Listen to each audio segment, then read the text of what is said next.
I think family is the most important part of life. As a father now, I look at my children and I feel this overwhelming responsibility to make the world better for them, and also to prepare them for the world. Not to hide them from the world, not to try to give them everything they want, because life doesn't work that way, but to prepare them for what's to come and equip them with the tools to invest in themselves and to grow as people so they can add the maximum value to those around them.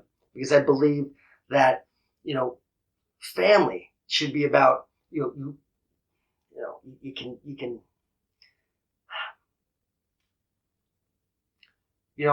I heard this saying a long time ago. It was a story about a man who'd just come home from work. He was really tired, and all he wanted to do was read the paper.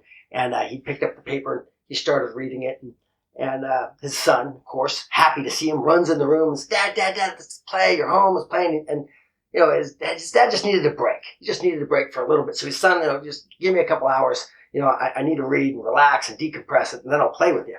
But his son was like 8 years old, and of course, as 8-year-olds are, their attention span's quick, and he kept coming back, and finally, out of desperation, he notices a magazine on the coffee table, and it had a picture of the world on it, and so he tears the picture of the world up, and he tears it up in a bunch of pieces, and he throws it on the ground. And he says, "Son, why don't you use this puzzle and put the world back together, and once you've done that, I'll play with you." And he goes back to reading, assuming he's got a good probably 30 minutes to an hour, of peace and quiet before his son comes back.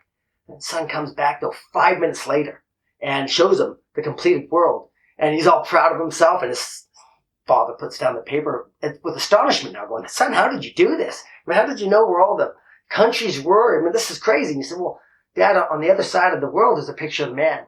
He said, "I knew if I got the man right, the world would take care of itself." And that always hit me. So it's like, work on you, and work. Then you can work on your family, and then in your family maybe you can take care of the community, then maybe your state, your government, and then that'll affect the world. So I think family's all of us together, but we got to start with ourselves and our own family. Work on that, and eventually I think we can make a positive impact to every family around the world.